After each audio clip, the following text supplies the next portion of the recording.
This is Monique with your Daily Sunshine.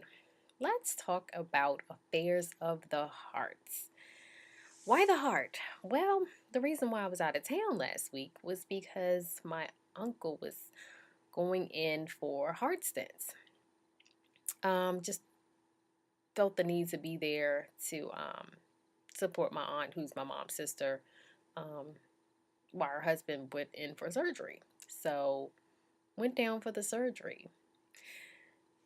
Okay, this was the plan. The plan was for him to have this heart stents placed, and if they saw anything, they would go and do, you know, another procedure, which would have been the angiogram. And I think that's like a balloon or something to keep the arteries opened up.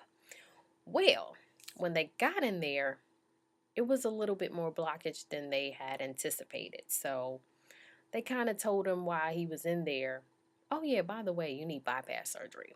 So they wheeled him back, and, he debriefed us about what was going on. And so we were like, oh, okay. And we were under the impression that he was able to go home. Not sure if you ever dealt with heart stents, but after the procedure, you have to lay flat.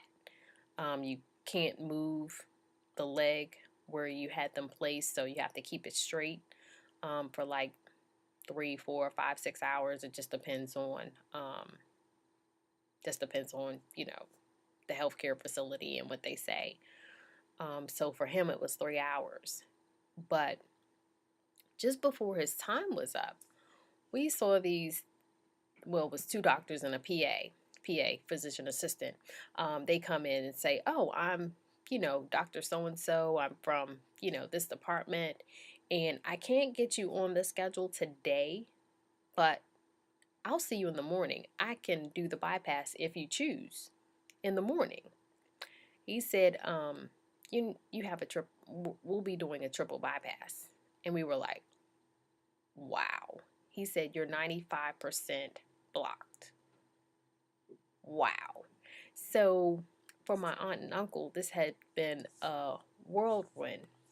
And that's why I say things can happen, go from 0 to 360 in a minute. And for them, it's been a 3-week period. What happened was he was up in the attic, he was doing a little something, got flustered, shortness of breath. He had an episode, and he got it to my aunt's attention. Meanwhile, he had a appointment with his primary care doctor, I think a few days later. So of course he in turn tells her, thank goodness, he relays the information, and so immediately she hooks him up to EKG. She didn't like the way that looked. She said, okay, go take the trust test. Didn't like the way that looked. And then things kind of escalated, and eventually he was scheduled for the heart stents. So even though it might have been a little thing, a small thing, because he was up in the attic, he got flustered, or, he had a little episode, thank goodness he took the time to make sure he followed up with this primary care doctor, and she was on top of it and was aggressive with the treatment to make sure that she was ruling everything out. And everything just came on board. He's out of ICU. He's on the road to recovery, but this is just one of the telltale signs of knowing your body, paying attention to it. And actually, over the weekend, I was with a young lady, and she was telling me she had a heart attack a couple of months ago, but she said her symptoms were different. She said what saved her was Dr. Oz. She said she had noticed on the program Dr. Oz had mentioned a couple of symptoms that you might have, and she said for her was that the tingling on the edge of her fingers, and she had a sharp pain in her jaw. And she said all I wanted to do was go home and lay down. But since she had seen the Dr. Oz episode, she didn't. And when she finally got to the doctor, and she told the doctor that, the doctor said, if you had laid down, we would not be having this conversation.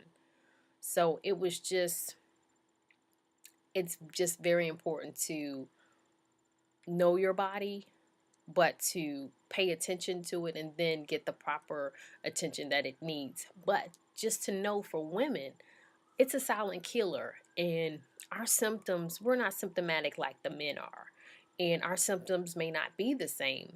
And what the young lady was telling me was that it didn't show up on the EKG. It showed up that her enzymes were increasing once they took the blood test. So hopefully, if you're in this situation, if the doctor's not aggressive, you make sure you're asking everything that they can be done for you, that you're aggressive. Just keep asking different questions. Well, this, that, and the other, just making sure they're covering all your bases. This is Monique with your Daily Sunshine.